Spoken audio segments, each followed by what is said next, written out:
나는 늘 생각했다. 가족이란 피가 섞인 그 끈끈한 유대가 나를 지켜줄 거라고. 하지만 그날 아버지의 차가운 목소리가 모든 걸 산산조각 냈다. 너 같은 무능력자는 우리 집에 필요 없어. 나가 실직 통보를 받은 지 겨우 사흘째, 나는 거실 바닥에 주저앉아 울고 있었다. 엄마는 고개 돌린 채 부엌으로 사라졌고, 오빠는 비웃듯이 내가 왜 그렇게 살아왔는지 모르겠어. 이제 끝이야 라고 뱉었다. 그 순간 내 가슴 속에서 무언가 부서지는 소리가 들렸다. 그 소리는 5년 동안 나를 삼켜버린 증오의 씨앗이었다. 그날부터 내 인생은 지옥이었다. 서울의 추운 겨울거리에서 나는 종이컵 하나 들고 길바닥에 앉아 구걸을 했다. 아니, 구걸이라고 하기엔 자존심이 허락하지 않았다. 그냥 살아남기 위한 발버둥이었다. 낮에는 공장 일용직으로 몸을 혹사시키고 밤에는 지하철역 벤치에서 잠을 청했다. 매일 아침 눈을 뜰 때마다 가족의 얼굴이 떠올랐다. 아버지의 권위적인 눈빛, 엄마의 무관심한 한숨, 오빠의 조롱 섞인 말투. 그들은 나를 실패작으로 낙인 찍고 내 짐을 문 앞에 던져놓았다. 이게 내 몫이야. 영원히 오지 마오. 그 편지 한 장이 내 유일한 유산이었다. 왜 그랬을까? 나는 어렸을 때부터 가족을 위해 모든 걸 바쳤다. 고등학교 때부터 아르바이트로 번 돈을 통째로 집에 가져다 바쳤고, 대학은 포기하고 오빠의 학비를 메워주기 위해 공장에서 밤낮 없이 일했다. 내가 희생해야 가족이 산다. 아버지의 그 말은 나의 성경이었다. 그런데 실직. 그게 죄가 됐다. 회사에서 구조조정으로 잘린 게 내 탓인가? 나는 매일 새벽에 출근해 상사의 잔소리를 참으며 일했다. 피곤해서 실수한 한 번이 모든 걸 무너뜨렸다. 가족은 나를 버렸다. 그날 나는 처음으로 느꼈다.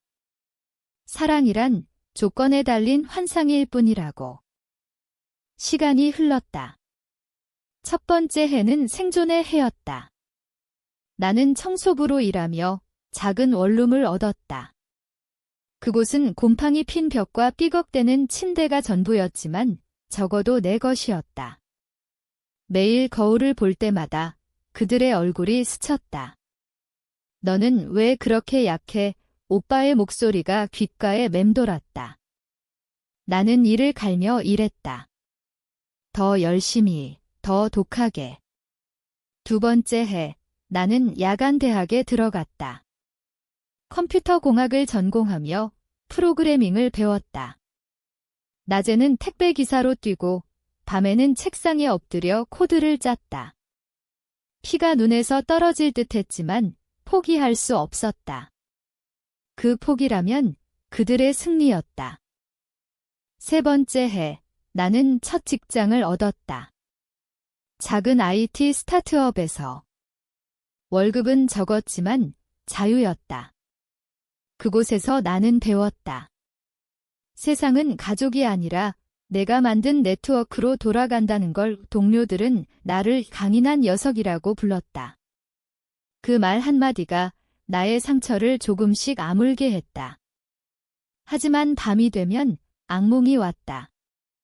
아버지가 문을 잠그는 꿈, 엄마가 등을 돌리는 꿈. 나는 이를 악물고 일어났다. 이제 내 차례야 라고 속으로 중얼거렸다. 내 차례. 그게 무슨 뜻일까? 아직 모르겠지만 무언가 다가오고 있었다.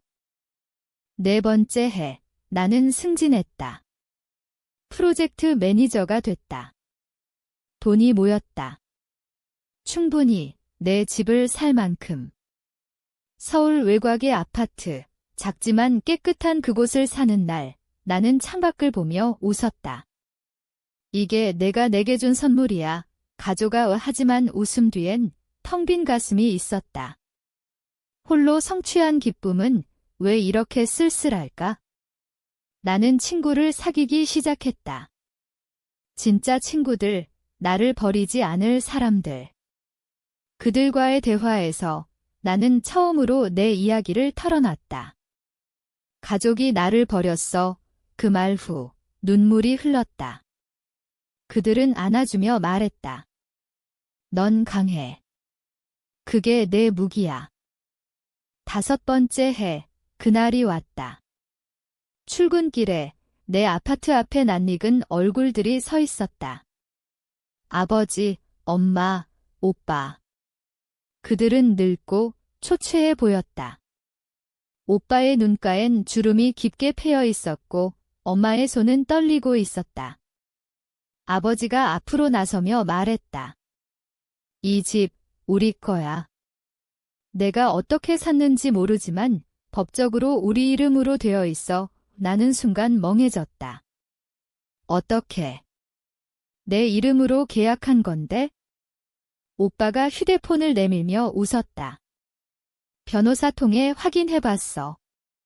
내가 서명한 서류에 우리 가족 이름이 적혀 있더라. 내가 모르게 그 순간 모든 게 이해됐다. 5년 전 나를 쫓아낼 때 그들은 내 신분증을 훔쳐 서류를 조작한 거였다. 내가 무능력자니까 우리 몫으로 돌려준 거지? 이제 돌려줘. 내 가슴이 터질 듯 했다. 분노. 아니, 그건 너무 약한 감정이었다. 그건 오랜 세월 쌓인 증오의 폭발이었다. 나는 문을 열고 그들을 안으로 들였다. 차를 끓여주고 소파에 앉혔다. 왜 이제 왔어? 내 목소리는 차분했다. 너무 차분해서 나 자신도 놀랐다. 아버지가 헛기침을 하며 말했다. 내 오빠가 사업 망쳤어. 빚이 많아. 집을 팔아야 해. 오빠가 고개를 끄덕였다. 형제간에 이런 거 서로 돕는 거지. 엄마가 눈물을 훔치며 덧붙였다. 너도 알잖아. 가족이란. 나는 웃었다. 처음으로 진심 어린 웃음이 아니었다. 그건 칼날 같은 웃음이었다. 가족. 그게 뭐야? 5년 전 나를 길바닥에 내동댕이 칠 때 그게 가족이었어. 그들의 얼굴이 창백해졌다. 나는 서랍에서 그 편지를 꺼냈다. 영원히 오지마라고 적힌 그 종이.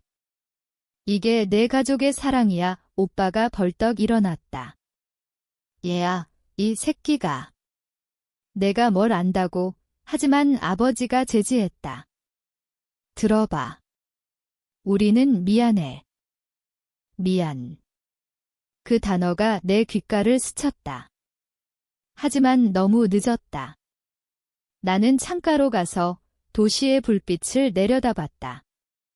너희가 나를 버린 그날 나는 죽었다.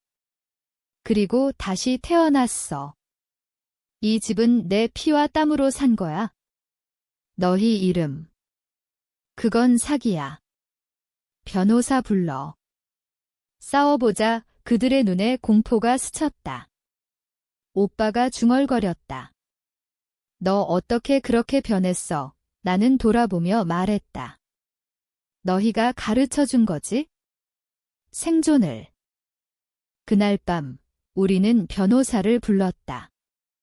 내 쪽 변호사, 5년간 쌓아온 네트워크로 고용한 그 남자는 차갑게 말했다. 서류 조작은 중죄입니다. 집은 원고 소유, 피고는 형사처벌될 수 있어요. 아버지의 얼굴이 일그러졌다. 엄마가 무릎 꿇고 울었다. 제발 용서해줘. 오빠는 입을 다물었다. 그 침묵이 나의 승리였다. 나는 그들을 문 밖으로 밀어냈다. 그리고 영원히 오지 마. 5년의 복수는 피 흘리지 않았다. 하지만 그들의 영혼을 갈기갈기 찢었다. 나는 창문을 닫고 소파에 앉아 울었다. 기쁨의 눈물이 아니었다. 그건 마침내 자유로워진 영혼의 눈물이었다. 가족이란 때론 가장 깊은 상처를 주는 칼이다. 하지만 그 칼로 나는 나 자신을 새겼다. 이제 나는 혼자 산다. 행복할까? 모르겠어. 하지만 적어도 진짜 나로 산다. 너라면 용서할 수 있겠어? 그 칼날을 다시 쥐고 싶지 않아? 아버지의 발소리가 멀어지는 소리가 내 귓가에 메아리 쳤다. 문이 쾅 닫히는 그 순간 나는 무너졌다. 바닥에 주저앉아 손으로 얼굴을 감쌌다. 왜 울까? 그들이 떠난 게 기쁜데. 아니, 그건 기쁨이 아니었다. 그건 오랜 세월 묻어둔 슬픔의 해방이었다. 5년, 아니 그보다 더 길게 나는 그들의 그림자 속에 살았다. 이제 그 그림자가 사라졌지만 그 빈자리가 너무 컸다. 나는 일어나 창문을 열었다. 서울의 밤 공기가 차갑게 스며들었다. 불빛이 반짝이는 도시, 그 안에서 수많은 사람들이 각자의 전쟁을 치르고 있을 터였다. 나처럼. 다음 날 아침, 나는 출근했다. 회사에서 동료들이 물었다. 어제 무슨 일 있었어? 얼굴이 창백해 나는 미소 지었다. 가족 문제. 끝났어. 그 말에 그들은 고개를 끄덕였다. 더 묻지 않았다. 그게 친구의 매력이었다. 강요하지 않는 공감. 오후에 변호사로부터 전화가 왔다. 상대 측이 합의 제안했어요. 집은 그대로 두고 사과와 보상금으로 끝내자고요. 나는 웃었다. 거절해. 끝까지 가자. 왜 그랬을까? 돈이 필요했지만 그건 돈의 문제가 아니었다. 그건 정의의 문제였다. 그들이 내게 준 고통의 대가. 저녁에 나는 산책을 나갔다. 한강공원, 그곳은 내 피난처였다. 벤치에 앉아 강물을 바라봤다. 어렸을 때 오빠와 함께 낚시하던 기억이 떠올랐다. 그때 오빠는 나를 동생이라고 불렀다. 장난치며 머리를 헝클어뜨리곤 했다. 언제부터 그게 변했을까? 아버지의 야망 때문인가? 사업이 커지면서 우리는 도구가 됐다. 나는 희생양, 오빠는 성공자. 그 균형이 깨진 순간 나는 버려졌다. 강바람이 불어왔다. 차갑지만 상쾌했다. 나는 속으로 중얼거렸다. 이제 내 차례는 끝났어, 오빠. 집으로 돌아오는 길, 우연히 엄마를 봤다. 버스 정류장에서 고개를 숙인 채 서 있었다. 그녀의 모습이 예전 그대로였다. 무관심한 눈빛, 피곤한 어깨. 나는 다가갈 뻔했다. 한 발짝, 두 발짝. 하지만 멈췄다. 왜, 내 마음이 속삭였다. 그녀도 피해자야, 아니, 그건 변명이었다. 그녀는 선택했다. 나를 외면하는 걸 나는 돌아섰다. 버스 문이 닫히는 소리가 또 하나의 이별이었다. 그 주말 나는 청소했다. 집안 구석구석 먼지를 털어냈다. 서랍 속에 5년 전의 사진이 나왔다. 가족 사진. 모두 웃고 있었다. 나는 그걸 불태웠다. 불꽃이 춤추는 걸 보며 속이 시원했다. 이제 새로 시작하자. 월요일, 회사에서 새로운 프로젝트가 떨어졌다. 팀 리더로 임명됐다. 동료들이 축하해줬다. 너라면 잘할 거야. 그 말에 나는 고마웠다. 진짜 가족은 이런 사람들이었다. 하지만 밤이 되면 불안이 찾아왔다. 그들이 포기할까? 아니면 더 독하게 올까? 나는 잠을 이루지 못했다. 결국 나는 일기를 썼다. 첫 페이지, 오늘 나는 나를 용서했다. 그 다음 페이지. 그리고 그들을 증오했다. 증오. 그건 독이었다. 하지만 그 독이 나를 살렸다. 아침에 변호사로부터 소식, 상대 측이 항복했어요. 집은 안전. 그들은 벌금과 사과문을 제출할 겁니다. 오나는 창밖을 봤다. 해가 떴다. 밝은, 맑은 아침. 그날 오후, 오빠로부터 문자가 왔다. 미안해. 우리가 잘못했어. 다시 만나자. 나는 삭제했다. 다시는 그 문자를 열지 않았다. 복수는 끝났다. 하지만 상처는 그건 영원히 남을 터였다. 시간은 흘렀다. 한 달, 두 달, 법정 소송은 조용히 마무리됐다. 아버지 일가는 집을 포기하고 서울을 떠났다. 소문에 따르면 오빠의 사업은 완전 파산했고 엄마는 병원에 입원했다고 했다.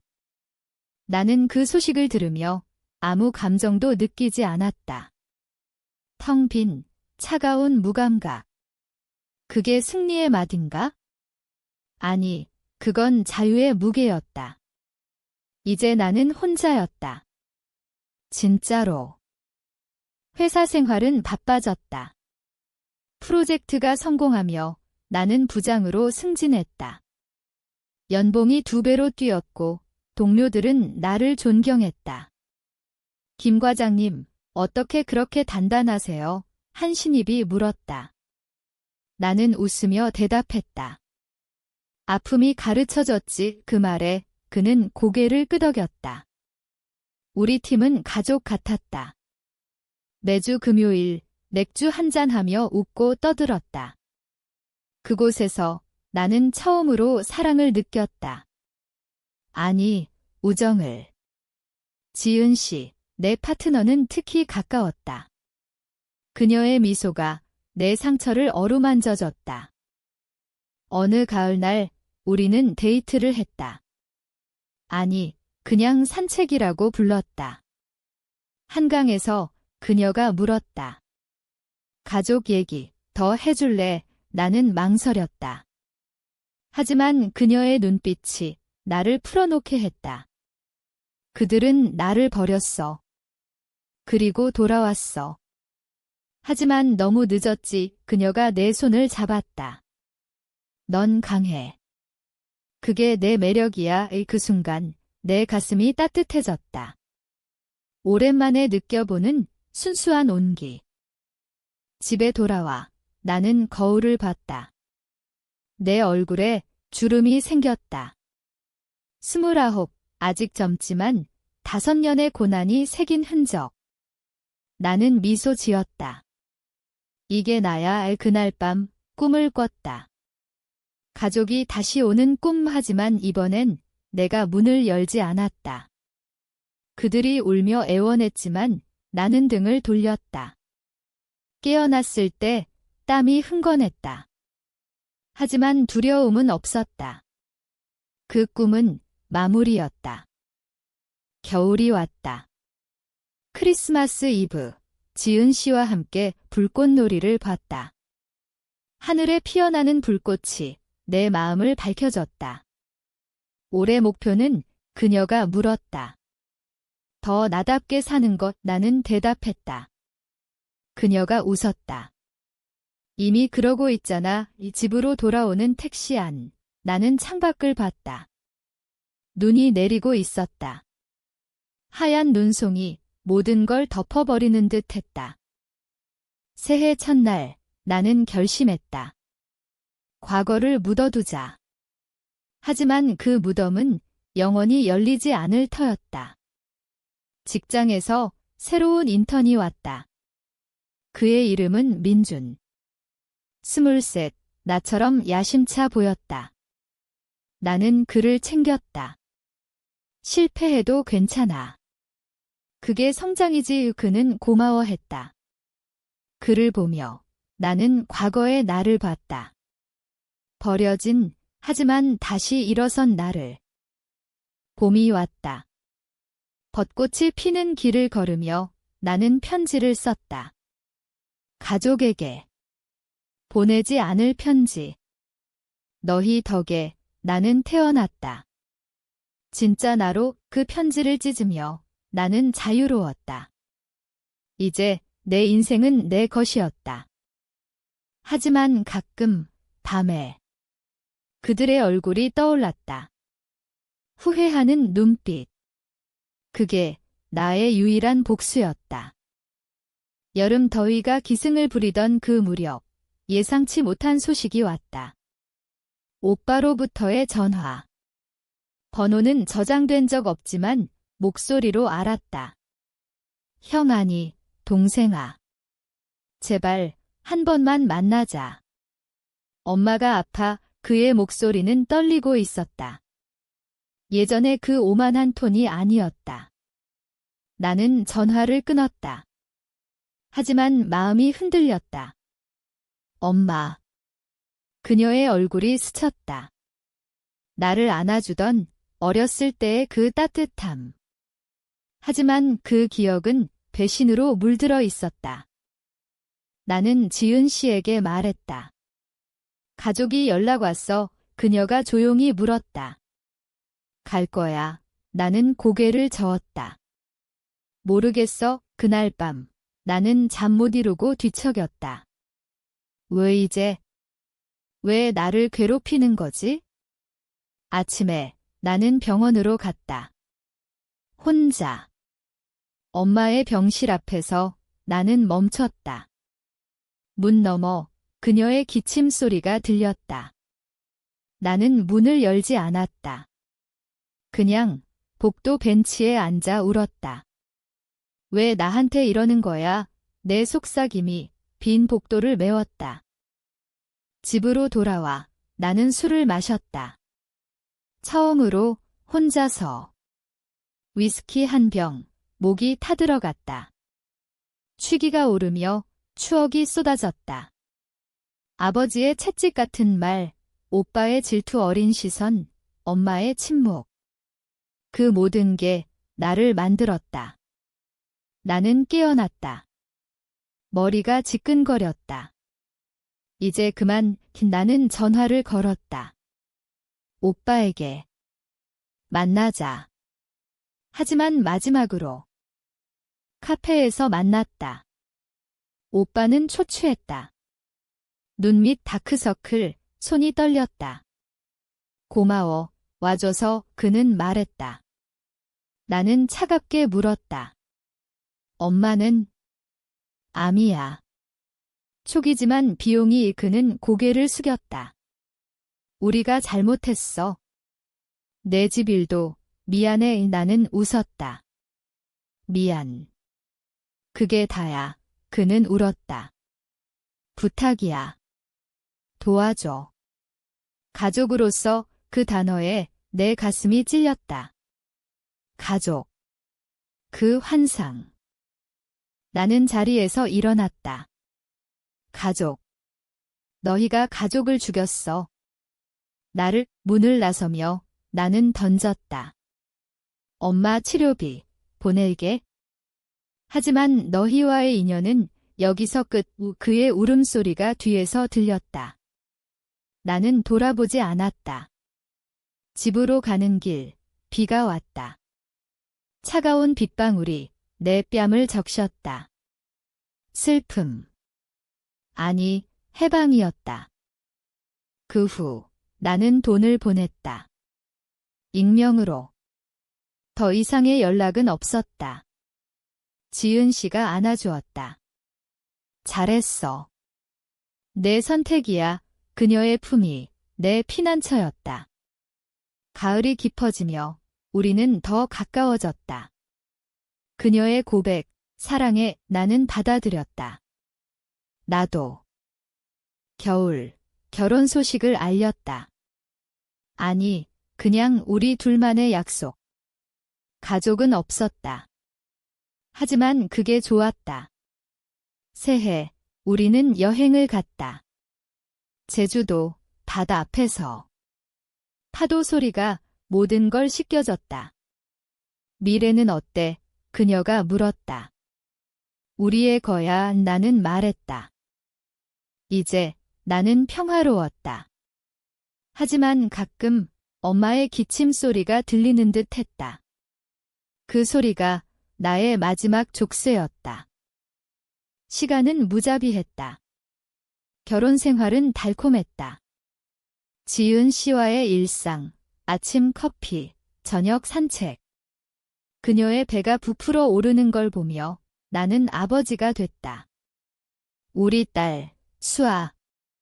작은 손가락이 내 손을 쥘 때 세상이 멈췄다. 아빠, 그녀의 첫말에 나는 울었다. 진짜 눈물, 기쁨에. 하지만 과거는 그림자처럼 따라왔다. 어느 날 우편물이 왔다. 아버지의 필체. 용서해. 죽기 전에 봐주고 싶어. 나는 찢었다. 지은 씨가 물었다. 또 나는 고개를 끄덕였다. 이제 무시할게. 하지만 무시할 수 없었다.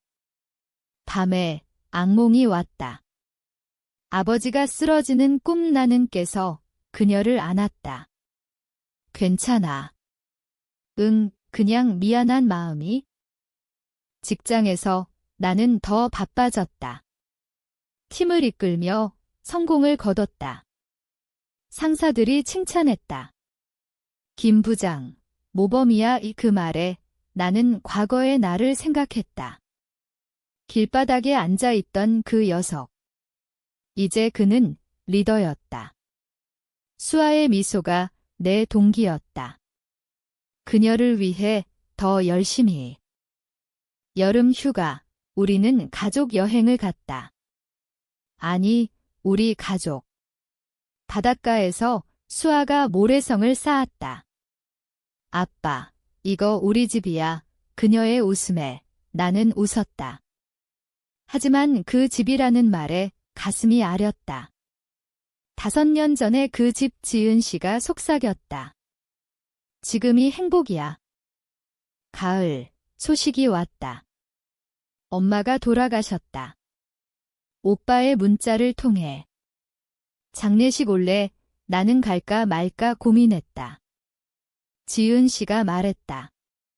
가, 마무리를 위해. 나는 갔다. 장례식장, 낯선 얼굴들 사이에서 나는 멀찍이 섰다. 오빠가 다가왔다. 와줘서 고마워. 그의 눈은 붉었다. 아버지는 구석에 앉아 고개를 숙인 채. 엄마의 영정사진을 보며 나는 속으로 말했다. 쉬세요. 이제 눈물이 흘렀다. 미움과 사랑의 혼합. 장례 후 아버지가 말했다. 너 잘 지냈구나. 나는 대답했다. 내 덕분에. 그 말에 그는 무너졌다. 미안하다. 정말. 나는 등을 돌렸다. 이제 됐어요. 집으로 돌아와 수아를 안았다. 그녀의 따뜻함이 모든 걸 치유했다. 겨울, 크리스마스. 우리는 트리를 세웠다. 불빛 아래 가족 사진을 찍었다. 우리 셋, 완벽한. 하지만 그 사진 속 내 눈빛에 그림자가 있었다. 과거의 잔재. 그것이 나의 일부였다. 수아가 5살이 됐다. 유치원에서 돌아오는 그녀의 이야기들이 내 일상의 빛이었다. 아빠, 오늘 친구랑 싸웠어. 그런 말에 나는 무릎 꿇고 말했다. 싸워도 괜찮아. 하지만 용서하는 법을 배워. 아이러니했다. 내가 가르치는 말, 내가 아직 배우지 못한 것. 지은 씨가 웃었다. 넌 좋은 아빠야? 직장 생활은 안정됐다. 이제 나는 임원급.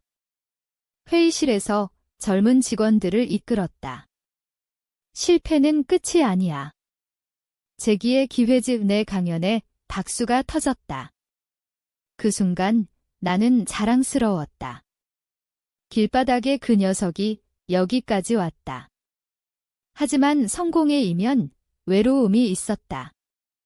밤에 지은 씨와 대화할 때에 가끔 가족이 그리워 그녀가 물었다. 나는 솔직히 말했다. 그리운 건 잃어버린 나야. 어느 날 오빠가 찾아왔다. 예고 없이 우리 집 앞에. 수아가 문을 열었고 그는 놀랐다. 조카, 나는 그를 안으로 들이지 않았다. 무슨 일? 그는 머뭇거렸다. 아버지가 돌아가셨어. 유언장에 내 이름이 있어. 나는 순간 멈췄다. 유언장. 뭐라고? 집과 재산, 내게 넘긴대. 후회라고. 나는 웃었다. 쓰디쓴 웃음. 필요 없어. 가져, 그는 애원했다. 제발, 받아. 우리 잘못을 용서하는 의미로 나는 문을 닫았다.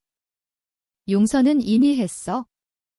하지만 잊진 않아. 그의 발소리가 멀어지는 소리. 다시 한 번의 마무리. 그 후 나는 상속을 포기했다. 법적으로 깨끗이 지은 씨가 말했다. 잘했어. 내 선택이야. 수아의 생일 파티. 우리는 케이크를 잘랐다. 아빠 사랑해. 그녀의 말에 모든 게 용서됐다. 아니, 치유됐다. 겨울이 깊어지며 나는 책을 썼다. 익명으로 내 이야기. 버림받은 자의 제기. 출간 후 반응이 뜨거웠다. 독자들이 편지를 보냈다. 당신처럼 되고 싶어요. 그 말에 나는 울었다. 내 고통이 누군가의 희망이 됐다. 봄, 우리는 이사했다. 더 큰 집, 더 밝은 미래? 새 집에서 나는 창밖을 봤다. 새로운 시작. 하지만 가슴속 작은 상처가 남아 있었다. 그것이 나를 인간답게 했다. 시간은 순환했다. 수아가 10살이 됐다. 학교에서 상을 받고 자랑스럽게 보여줬다. 아빠, 나처럼 될래? 그녀의 꿈은 과학자. 나는 안아주며 말했다. 내가 원하는 대로 지은 씨와의 결혼 10주년, 우리는 여행을 갔다. 유럽, 파리. 에펠탑 아래 그녀가 말했다. 사랑해, 영원히. 나는 키스했다. 나도. 하지만 성공은 시련을 가져왔다. 회사에서 큰 프로젝트가 실패했다. 내 책임. 이사회에서 질타를 받았다. 김임원, 실망이야. 그 순간 과거가 되살아났다. 실직의 공포. 집으로 돌아와 나는 무너졌다. 또 실패했어. 지은 씨가 안았다. 괜찮아. 우리는 함께야. 이 그녀의 말이 나를 일으켰다. 다음 날 나는 회복했다. 팀과 다시 모여 대안을 찾았다. 성공. 그 경험에 나는 더 강해졌다. 실패는 선생님이다. 이제 그 말을 진심으로 믿었다. 오빠로부터 마지막 소식. 그는 다른 도시로 이사 갔다. 새 가족을 이뤘다. 행복하길. 그의 문자. 나는 답했다. 너도. 그게 끝이었다. 여름, 수아의 여름방학. 우리는 캠핑을 갔다. 별 아래 이야기를 나눴다. 아빠, 가족이란 뭐야? 그녀의 질문에 나는 생각했다. 서로 지키는 사람들이야. 그녀가 웃었다. 우리처럼. 가을, 내 책 2번째 판. 더 많은 이야기들. 독자들의 편지, 나의 치유. 겨울, 크리스마스. 트리 아래 선물 개봉. 수아의 기쁨, 우리의 행복. 이제 나는 평온했다. 과거는 멀어졌다. 하지만 가끔 바람소리에 그들의 목소리가 들렸다. 그 소리가 나의 노래였다. 수아가 18살, 대학 입시를 앞뒀다. 그녀의 스트레스, 내 스트레스. 아빠, 내가 실패하면 어쩌지? 그녀의 걱정에 나는 말했다. 실패해도 다시 일어나. 그게 삶이야. 그녀가 안겼다. 고마워, 아빠. 지은 씨와의 삶, 여전한 로맨스. 주말 데이트, 영화 보기. 그녀의 손을 잡을 때 젊음이 돌아왔다.